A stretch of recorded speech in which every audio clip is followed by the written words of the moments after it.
bienvenue sur la chaîne Actis Twitch de l'information jeunesse pour cette 5e édition consacrée au Festival des Cultures Jeunes. Nous allons d'abord dans un premier temps vous présenter le point information jeunesse, puis nous nous intéresserons au festival et enfin, grâce à nos invités, nous pourrons parler plus précisément de ce qui s'y fait. Nico, jingle.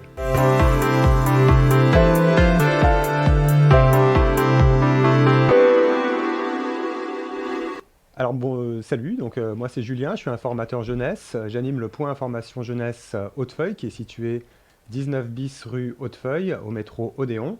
Si vous avez entre 13 et 30 ans, ce lieu est là pour vous accueillir. Vous pouvez venir y travailler, vous avez 2 postes de travail tout nouveaux, tout beaux sur lesquels vous pouvez tapoter et écrire. Et vous avez également un endroit dans lequel vous pouvez imprimer, tout est gratuit. C'est également aussi un lieu où vous pouvez recevoir des informations spécialisées concernant votre orientation professionnelle ou scolaire et universitaire.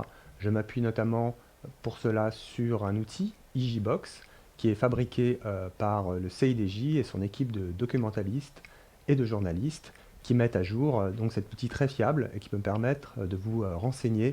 Et ceci est fort utile. Je vous accueille donc au 19 bis rue Hautefeuille de 10h à 18h du mardi au samedi, le mardi matin sur rendez-vous et le matin sur rendez-vous et l'après-midi sans rendez-vous. Nico, jingle.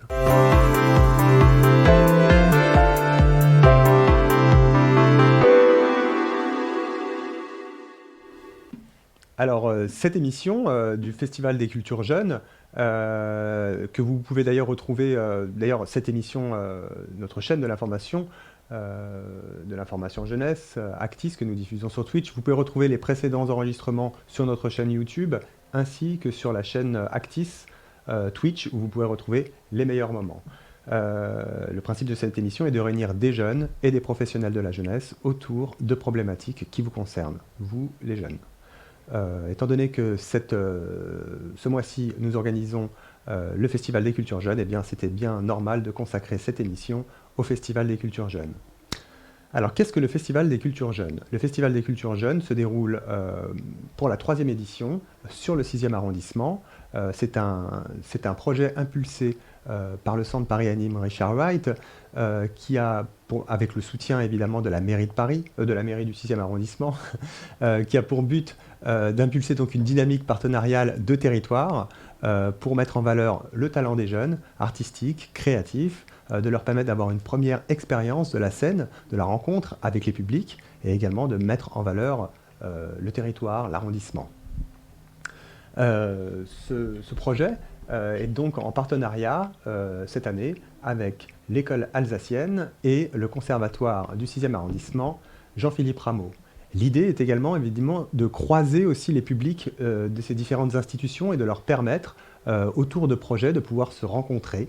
Nous aurons l'occasion d'en reparler plus précisément tout à l'heure.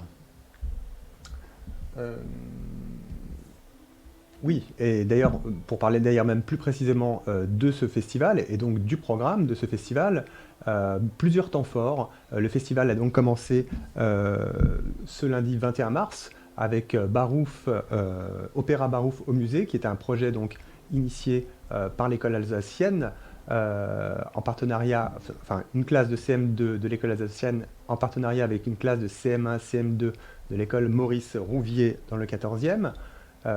L'idée était un opéra qui a été original, enfin qui a été créé par un musicien et un narrateur qui est présent aussi ici avec nous tout à l'heure, nous dira un petit peu comment il a participé. Salut à toi Tancred. Vous avez donc aussi mardi, vous aurez la remise des prix du concours vidéo Un regard dans le 6e, qui permet à des jeunes de concourir sur une vidéo d'une durée de 1 minute. Cette vidéo qui est ensuite transmise à des élèves du conservatoire qui sont en classe de composition et donc qui sonorisent cette vidéo. On a la chance d'avoir justement un de ces jeunes compositeurs avec nous qui nous dira un petit peu ses secrets de fabrication. Salut Félix.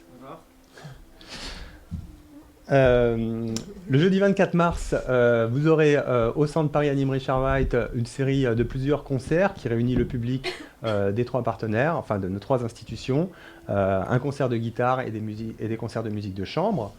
Vous aurez aussi le vendredi 25 mars, cette fois-ci à l'école alsacienne, une soirée de spectacles. 2 temps de spectacle, avec notamment en deuxième partie, vous pourrez voir une interprétation, une représentation de Dante par des élèves, de l'enfer de Dante, pardon, par des élèves de l'école alsacienne. Enfin, le festival se clôturera le samedi 26 mars. Il y aura le matin une partie, une classe ouverte au conservatoire Jean-Philippe Rameau qui vous permettra d'apprécier les cours de danse et de musique actuelle, de danse classique. Et l'après-midi, vous aurez toujours au conservatoire Jean-Philippe Rameau une après-midi de concert qui se clôturera par l'intervention de l'orchestre symphonique du conservatoire. Et je vais sans plus tarder me tourner vers nos invités du jour. Nico, jingle.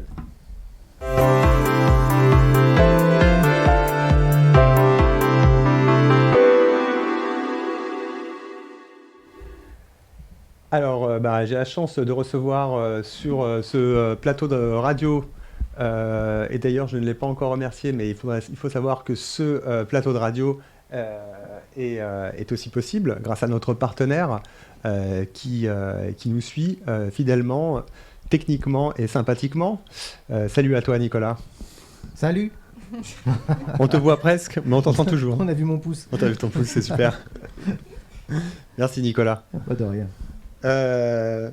Donc, j'ai le plaisir d'accueillir sur ce plateau aujourd'hui des élèves de la classe de chant d'Elisabeth Salin au Centre Paris Anime Richard White. Donc, j'ai Anna. Bonjour Anna. Bonjour.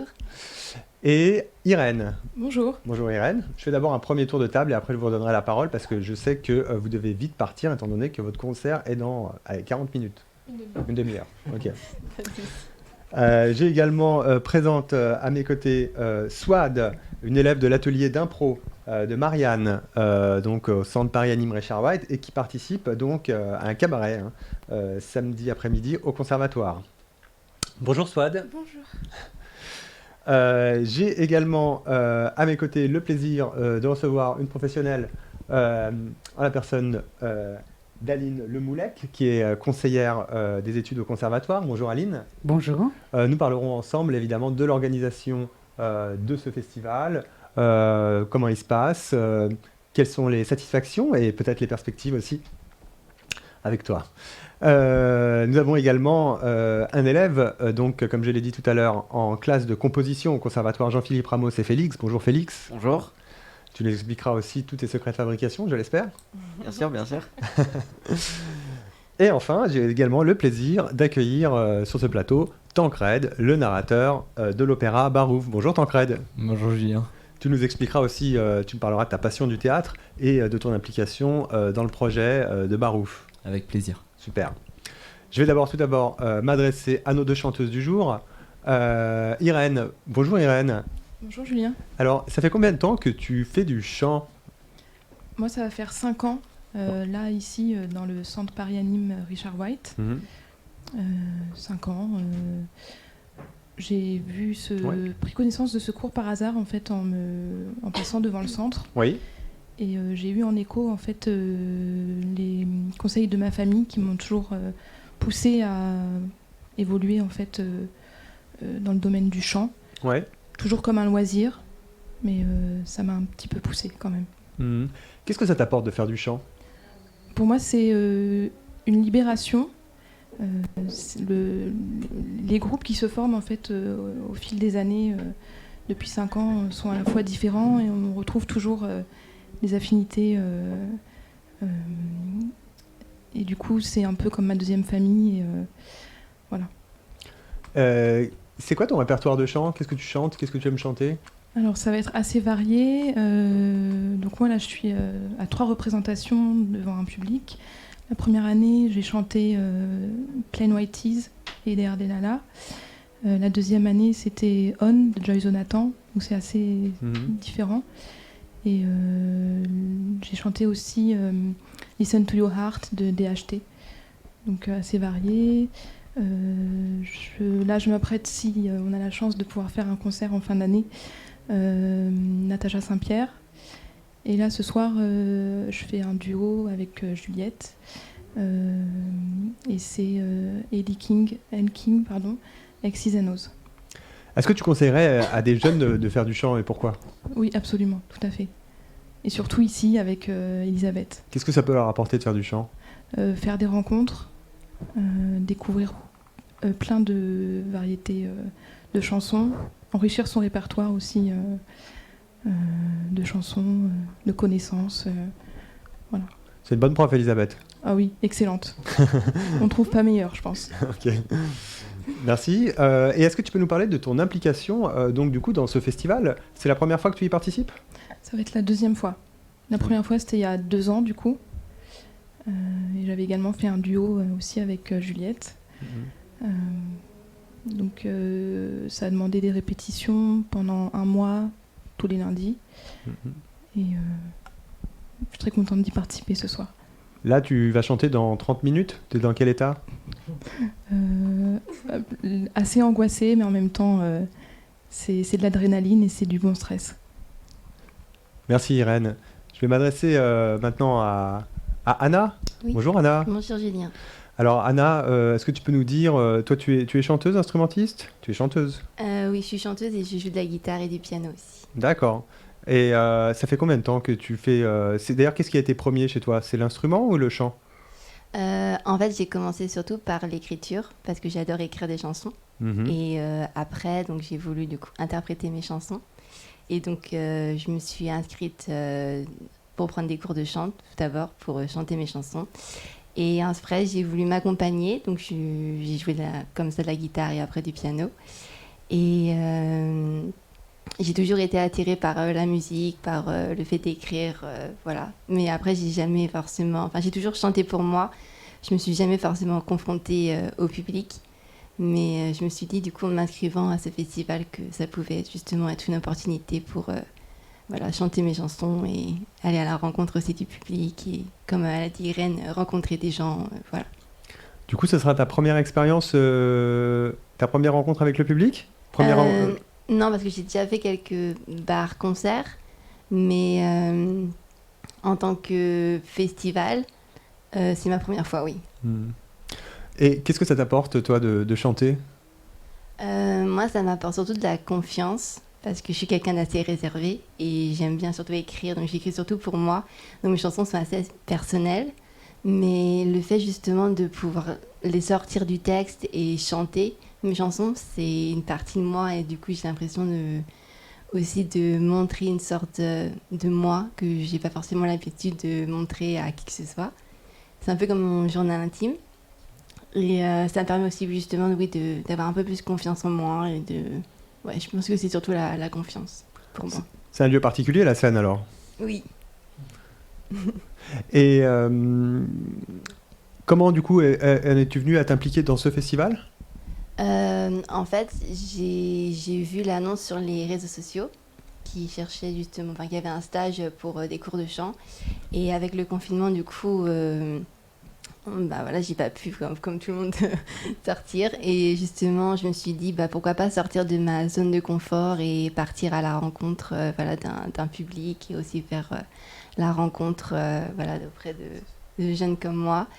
Et voilà, travailler aussi sur ma voix, travailler sur mes chansons. Et voilà. Est-ce que tu conseillerais à d'autres jeunes de faire du chant et pourquoi ? Je conseillerais pour justement avoir, je sais pas, pour ceux qui veulent se libérer, pour travailler leur voix, pour être aussi à la rencontre, comme l'a dit Irène, créer des liens, parce qu'on peut forcément créer des liens avec d'autres musiciens ou d'autres chanteurs pour par la suite faire d'autres chansons, voilà. D'accord. Là, tu vas monter sur scène dans 20 minutes, donc je vais peut-être vous libérer. Merci de votre participation. Merci, et Julien. très bon concert. Merci. Merci. On va enchaîner avec Aline qui est présente avec nous. Bonjour Aline. Bonsoir. Alors, le Festival des Cultures Jeunes, c'est la 3e édition. L'année dernière, il y avait quand même eu une édition. Hein. Oui, l'année dernière, on a fait une édition, mais toute numérique. Mais ça a quand même permis la réalisation de projets, parce que les élèves avaient travaillé, avaient des propositions à faire, s'étaient engagés. Donc on a fait le choix, avec l'ensemble des partenaires, avec Vittorio, de présenter en numérique. Donc sur les différents supports de chaque structure, on a pu retrouver les différents travaux et les différentes prestations des élèves. C'est très intéressant. Oui, j'imagine que c'était important l'année dernière de pouvoir quand même maintenir ce festival. Oui, c'était important de maintenir quand même un objectif. C'était difficile pour tout le monde. Le spectacle vivant, il n'a pas vocation à être diffusé uniquement en numérique, mais c'était quand même aller mieux que rien. Bon, alors du coup, cette année, on reprend un bon bol d'air, non ? Cette année, on reprend un bon bol d'air. Alors nous, au conservatoire, nos professeurs et nos élèves sont en pleine effervescence, débordent de projets, d'énergie, ont envie, après ces 2-3 années passées un peu chacun dans son coin, de faire des rencontres, de se présenter, de se confronter au public, de partager. C'est important en fait, tous nos apprentissages artistiques, ils ne sont pas faits pour être chacun dans son coin, mais c'est vraiment pour partager avec un public, pour partager dans les orchestres avec d'autres musiciens, les comédiens. Et donc c'est important qu'on puisse le faire en vrai, qu'on puisse se voir, qu'on puisse se rencontrer, qu'on puisse s'applaudir, et ça fait du bien. Et du coup, cette édition, elle a une couleur particulière alors du coup il y a un élan particulier dans cette édition de ce 3e festival ? Ouais, moi je sens un élan particulier, vraiment, tout à l'heure j'ai utilisé le mot effervescence, mais c'est vraiment ça, il y a vraiment une envie de partager, une envie de se produire. Voilà, donc samedi au conservatoire, on a une journée avec des concerts et des travaux de classe le matin, mais aussi des concerts de 10h du matin à 19h le soir. Donc il y a beaucoup d'élèves qui vont se produire, avec des plus jeunes, vraiment des très jeunes enfants, jusqu'à des élèves plus aguerris. C'est ce mélange-là qui est intéressant en fait, mélange des publics, mélange des styles, des esthétiques. On a de la musique actuelle, on a le concert symphonique, on a de la danse, on a des petits ensembles de musique de chambre, du théâtre. On est ravis d'accueillir samedi le cabaret d'impro du Centre Paris Anime. On est ravis aussi d'accueillir de la musique de chambre de l'école alsacienne. C'est ça qui est important dans ce festival, c'est de pouvoir se mélanger, se rencontrer. Je vais peut-être, si tu le permets, redonner la parole à certains des jeunes avant de revenir avec toi pour continuer à nouveau à parler du festival, puisque tu as évoqué le cabaret de samedi. On a une jeune qui est présente là. Bonjour Swad. Bonjour. Bonjour Swad. Alors Swad, toi tu vas participer à ce cabaret. Est-ce que tu peux nous dire un petit mot d'abord toi de ton parcours? Je crois que tu participes donc au Centre Paris Anime Richard Wright à la classe d'improvisation de Marianne. Comment ça se passe l'improvisation? Ça fait longtemps que tu as fait? J'ai commencé, je pense, de 2019 à 2020. C'était une année où il y avait le Covid. Mais enfin, j'ai pas eu l'impression d'avoir manqué d'impro cette année-là, pourtant. C'est ça qui est marrant, c'est que vraiment, genre pour moi, j'ai eu de l'impro toute l'année, mais c'est parce qu'en fait,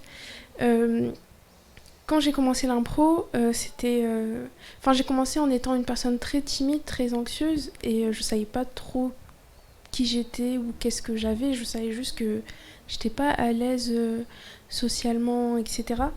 Et j'ai fait de l'impro parce que ma sœur en faisait au lycée et qu'elle m'a proposé d'en faire toutes les deux ici.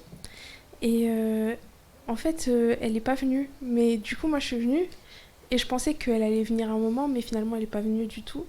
Et j'ai continué et j'ai vraiment beaucoup aimé. Et il y avait un moment où je sentais qu'il y avait vraiment un vrai changement sur ma façon de voir la vie et de voir les relations entre les gens et avec moi.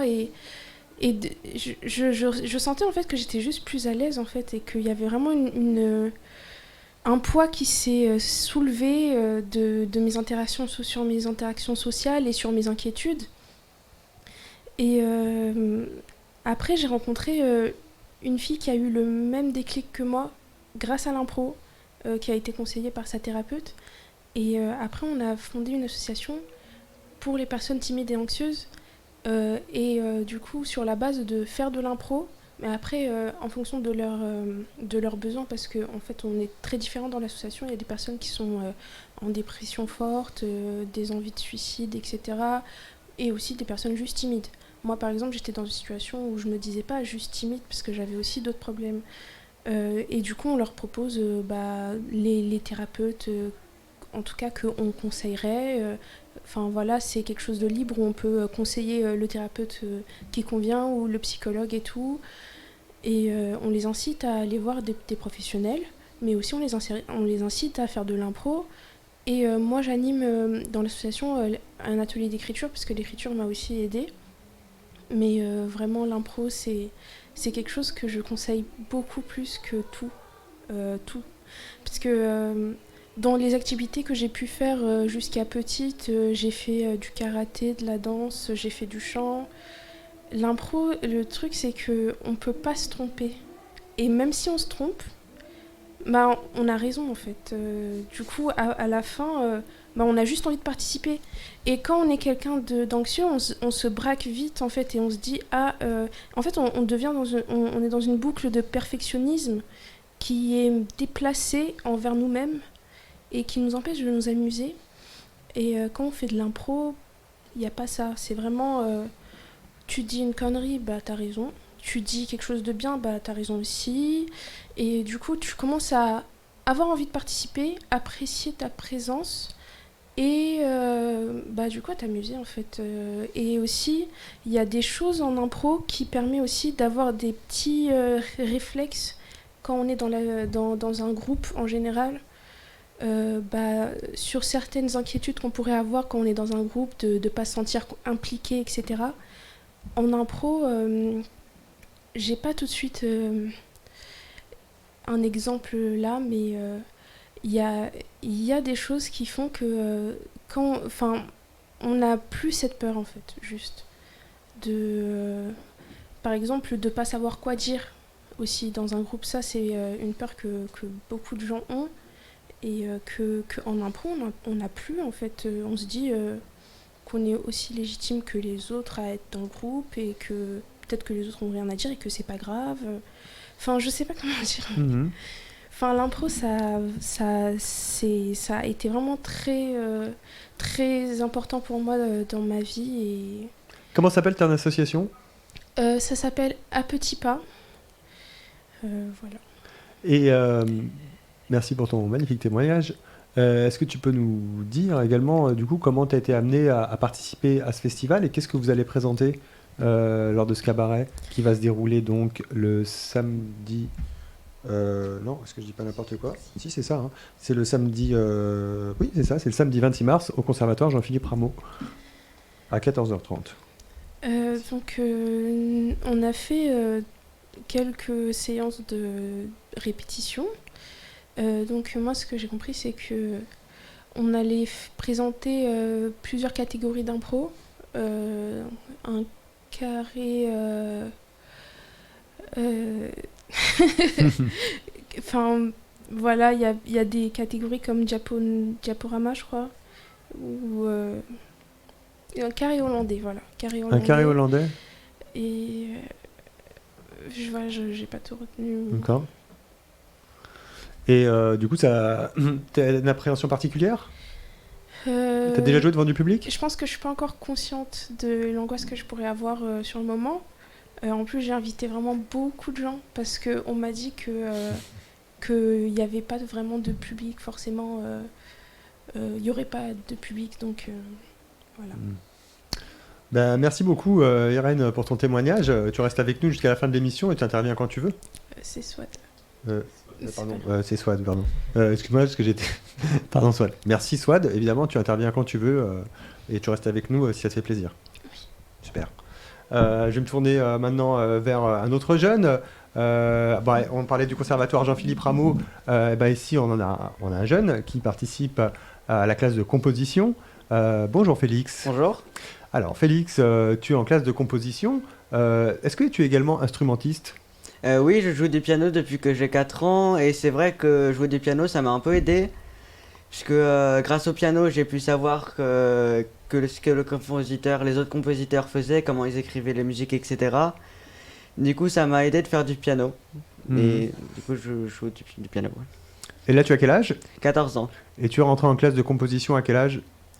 Je crois que c'était à 12 ans, je m'en souviens plus très bien. Mais c'était pas une classe de composition à l'image, c'était juste une classe de composition qui venait d'ouvrir. Je savais pas si il y avait de la place. Mais j'ai eu de la chance, j'ai eu beaucoup de chance car il y a très peu de place dans cette classe de composition. Mais elle est super et ça m'a vraiment aidé à composer bien. Et est-ce qu'il faut être un bon instrumentiste pour faire de la composition ?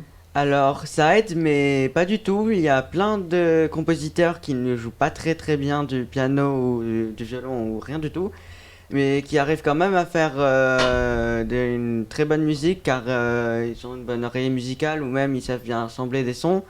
Du coup il n'y a pas besoin d'être un virtuose au piano pour savoir composer. Et toi-même tu es un bon instrumentiste ?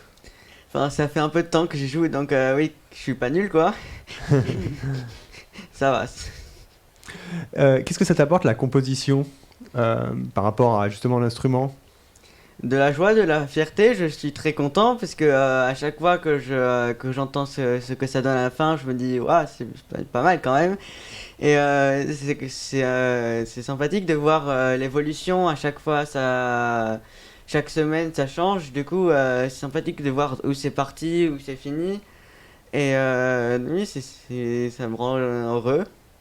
Et pour la musique, c'est sympathique puisqu'ensuite je vois au piano ce que je peux faire aussi. Du coup, ça m'aide.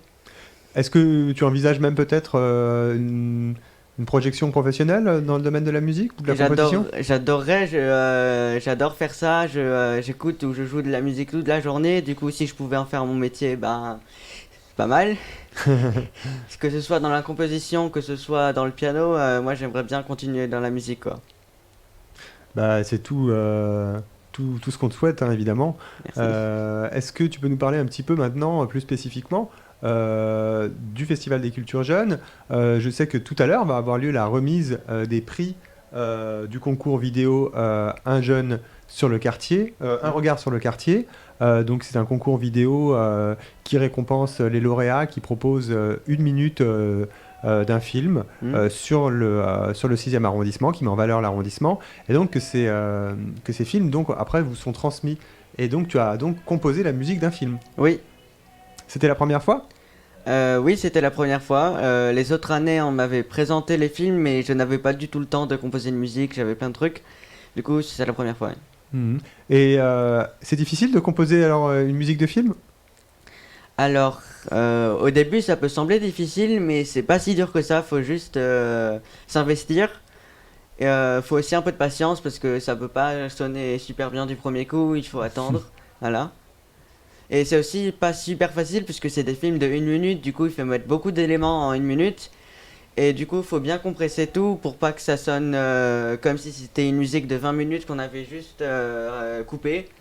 Voilà, donc mais heureusement que les films étaient plutôt bien, ça s'enchaînait bien, les plans étaient pas mal, du coup, oui, c'était bien. Et le fait de composer une musique pour un concours, est-ce qu'il y a une adrénaline particulière ? Alors, oui, parce que j'aimerais bien quand même gagner. Ensuite, j'attends pas que ça depuis des mois, mais je serais quand même heureux si je gagne. Mais oui, en plus, c'est la première fois que je fais ça, du coup, je découvre un peu comment on fait et j'étais plutôt content de découvrir. Merci Félix. J'espère que tu vas gagner. Merci en tout beaucoup, cas, quoi aussi. qu'il arrive, que tu es content d'avoir... en tout cas, le travail que tu as fait, de toutes les manières, ne sera pas perdu. Si je gagne pas, au moins j'aurais participé, c'est déjà bien. Voilà. Est-ce que je me tourne vers Aline ou vers plutôt Tancred ? Et on finira avec Aline. Tancred, bonjour. Bonjour Julien. Ravi de t'accueillir sur cette émission. Alors, Tancred, tu as participé au projet Opéra Barouf au musée, projet donc qui a été mené par l'école alsacienne, par une classe de CM2 de l'école alsacienne, en partenariat avec une classe de CM1, CM2 de l'école Maurice Rouvier dans le 14e arrondissement. Qu'est-ce que tu faisais dans ce projet ? Alors moi je suis arrivé un petit peu sur le tas dans ce projet, je suis arrivé il y a 3 semaines et on m'a proposé d'être narrateur de l'opéra Barouf, parce qu'il se trouve que dans l'opéra Barouf au musée, il y a un narrateur qui oriente un peu les spectateurs dans la compréhension de la pièce, enfin de l'opéra, pour les aider à la fois à suivre l'opéra et puis pour compléter un petit peu, parce qu'il y a un petit peu de jeu d'acteur, il y a quelques répliques, même des chanteurs. Et on m'a proposé de participer à cet opéra en tant que narrateur, parce qu'il se trouve que je faisais du théâtre à l'école alsacienne, parce que je suis à l'école alsacienne, et donc je fais du théâtre là-bas, et on m'a proposé, et à partir de là j'ai accepté, et je me suis comme ça lancé dans le projet Barouf avec les CM1, CM2. Du coup, toi tu es en terminale, tu t'es retrouvé dans un projet avec des CM1, des enfants de CM1 et de CM2. Comment s'est passée la rencontre ? Alors j'étais un peu étonné, pour être tout à fait honnête. J'ai fait plusieurs répétitions avec eux avant la représentation finale qui a eu lieu donc, lundi dernier. Ils avaient un investissement de dingue en fait, c'était assez étonnant parce que donc, 2 écoles différentes, Maurice Rouvier et l'école alsacienne, 2 classes, des CM1 et des CM2. Et alors les CM1 et les CM2 au début ils sont beaucoup, ils bougent un peu dans tous les sens, c'est un peu effrayant, on se demande quand on peut arriver à monter un spectacle avec eux. Et en fait tout se passe très bien. Tout se passe très bien parce qu'ils sont super motivés. Ils sont très contents le jour de la représentation, ils sont excités comme pas possible. Et pourtant ils arrivent à faire des choses super, la représentation s'est très bien passée. Donc c'était un vrai plaisir de travailler avec eux. D'autant plus que alors ils avaient travaillé au préalable sans moi, mais au préalable sur beaucoup de décors notamment, en poterie, en papier mâché, etc. Enfin, ils avaient fait plein de décors en collaboration, je crois d'ailleurs, avec d'autres établissements. Oui, et d'ailleurs, effectivement, c'est l'occasion aussi de citer les élèves de poterie du Centre Paris Anime Richard Wright qui ont proposé des œuvres qui ont servi de support à la narration, il me semble. Voilà. Et d'ailleurs, est-ce que tu peux nous raconter un peu du coup cette histoire de Barouf au musée ? Très rapidement, Ouais. le pitch de Barouf au musée. Alors, c'est l'histoire de 2 jumeaux, Raphaël et Sonia, qui sont emmenés par leur mère dans un musée. Et alors ils détestent ça, ils courent partout, ils piaillent, c'est l'horreur pour tous les visiteurs. Ils ont l'impression d'être punis parce que c'est leur anniversaire, on les emmène au musée, ils veulent aller manger une glace. Et alors ni une ni deux, les tableaux se mettent à parler. D'abord un peu à critiquer les enfants en disant comment est-ce que c'est possible d'avoir des enfants pareils dans notre musée. Et alors une magicienne d'un tableau, donc le tableau de la petite magicienne, va jeter un sort sur ces enfants, et là où elle voulait éteindre la lumière du musée, les enfants vont entrer dans les tableaux. Et alors pendant tout l'opéra, c'est l'histoire des enfants qui vont rencontrer les différents tableaux, les danseuses de Degas, Paul Gauguin, etc. Enfin, ils rencontrent plein de figures artistiques, et ils se battent à travers les tableaux jusqu'au moment où ils ont envie de sortir. Ils trouvent une solution pour sortir, ils vont finalement manger leur glace avec leur mère. D'accord. Et toi, du coup, tu fais du théâtre depuis combien de temps ? Moi je fais du théâtre depuis plus de 10 ans. Plus de 10 ans, donc je commence à avoir l'expérience de la scène, j'ai l'habitude, j'ai fait plus de spectacles que d'années parce que j'en fais en général 2 par an. Donc j'ai vraiment l'habitude de la scène. J'aime beaucoup ça. Je sais pas si je continuerai professionnellement pour autant parce que j'ai d'autres intérêts, notamment en sciences. Mais je suis sûr que je continuerai à faire du théâtre dans ma vie, ça c'est très clair. Sans doute continuer en amateur ou éventuellement en semi-pro, mais pas en faire une voie professionnelle unique. Mais j'aime beaucoup ça. Je compte continuer, c'est vraiment sympa. Qu'est-ce que ça peut apporter à des jeunes de faire du théâtre ? Le théâtre, j'ai l'impression que c'est, alors, sans vouloir trop glorifier le théâtre par rapport aux autres options qui s'offrent à eux, mais je trouve que ça apporte énormément de choses, parce que ça apporte dans pratiquement tous les domaines de la vie. D'abord dans l'interaction avec les autres. Le théâtre, c'est aussi développer un esprit de troupe, un esprit de groupe, c'est savoir interagir avec les autres avec des profils parfois très variés, et pourtant avoir l'habitude de la scène ensemble. De se supporter parce qu'on n'est pas tout seul quand on est au théâtre, quand on est sur scène. S'il y a un problème, il faut se rattraper. C'est un peu comme en impro d'ailleurs, on en fait beaucoup. Il faut se rattraper, il faut s'aider, il faut se répondre, il faut trouver des solutions. Donc ça c'est vraiment un vrai esprit de groupe. En même temps, ça apprend la rigueur, ça apprend l'exactitude, parce que on essaie quand même de ne pas faire d'erreurs. On s'entraîne. D'un côté, pendant la répétition, on peut faire énormément de propositions, proposer plein de choses pour la mise en scène, etc. Surtout quand on est en théâtre amateur où la mise en scène est souvent assez liées aux propositions des comédiens, ce qui peut être moins le cas dans le théâtre professionnel. Donc on peut faire plein de propositions, et en même temps, après, il faut savoir fixer les choses. Le théâtre, avant les représentations, c'est millimétré. Alors sauf quand c'est fait exprès, sauf quand on laisse précisément des zones d'improvisation, mais en général, c'est millimétré, c'est un art qui apprend vraiment la rigueur. Merci beaucoup, Tancred. Pas de problème. Je vais maintenant me tourner de nouveau vers Aline pour clôturer cette émission. Voilà, le Festival des Cultures Jeunes, 3e édition, c'est des satisfactions, c'est de la fierté ? Ah oui, c'est de la fierté. C'est de la fierté de voir tous ces jeunes qui se produisent, tous ces jeunes qui donnent beaucoup de leur personne. Quand j'entends en plus les jeunes qui sont avec nous là ce soir et qui disent tout ce que ça leur apporte, c'est voilà, leur permettre de se produire, c'est une grande fierté, oui. Quelle perspective pour ce festival dans les années à venir, ou est-ce que tu as des idées de choses que tu aimerais réaliser qui n'ont pas encore été faites tout est ouvert, on est prêt à toutes les propositions, on est curieux, on a envie de découvrir des choses. Ce qui est très important, est-ce que, à mon sens, on peut continuer de développer, c'est le partage des publics. C'est-à-dire et c'est peut-être ce qui est le plus difficile à organiser, parce que chacun, dans chaque structure, a son fonctionnement, a ses horaires. Mais ça, vraiment, il faut qu'on tende à faire des projets communs. Voilà, Barouf aurait dû être un peu plus... le conservatoire aurait dû participer à Barouf, pour des questions d'organisation, de dates, etc. Ça n'a pas pu se faire, mais c'est vraiment vers ça qu'il faut tendre, je pense. C'est ça l'intérêt, en fait, c'est les rencontres, l'arrondissement, bouger sur l'arrondissement, faire des projets à plusieurs. Ça, c'est très riche, parce que chacun apporte sa patte, ses compétences, sa motivation. C'est ça qui fait que c'est hyper intéressant. Merci. Oui, je t'en prie, vas-y. Est-ce que tu veux ajouter ? Vas-y. Oui, peut-être pour les prochaines éditions. Alors, on n'en a pas encore parlé entre partenaires, mais essayer d'agréger davantage peut-être des choses participatives, comme le cabaret d'impro. Là, ça va être les premières choses, mais faire participer vraiment, puisqu'on veut un rayonnement sur l'arrondissement, bien faire participer aussi les gens, pas seulement nos élèves, mais le public, qu'ils soient là. Il y a faire des choses participatives. Et dans la joie, parce qu'il faut qu'on soit tous solidaires, heureux et participer ensemble. Et d'être ensemble, c'est ça qui me semble très important en ce moment. Merci pour ce message. Cette émission touche maintenant à sa fin. Je vous remercie tous et toutes, ou tous et toutes, d'y avoir participé. En tout cas, je vous retrouverai, moi, le vendredi 8 avril pour une émission consacrée, qui aura lieu dans le cadre de la Semaine du numérique, et donc qui sera consacrée un peu aux usages que l'on peut faire des jeux vidéo, de l'internet, la prévention, etc. Plein de belles choses. Donc je vous dis au revoir. Au revoir à tous les gens qui sont sur le plateau. Encore merci d'avoir participé. Merci, au revoir. Au revoir, merci beaucoup. Merci Nico, jingle, super.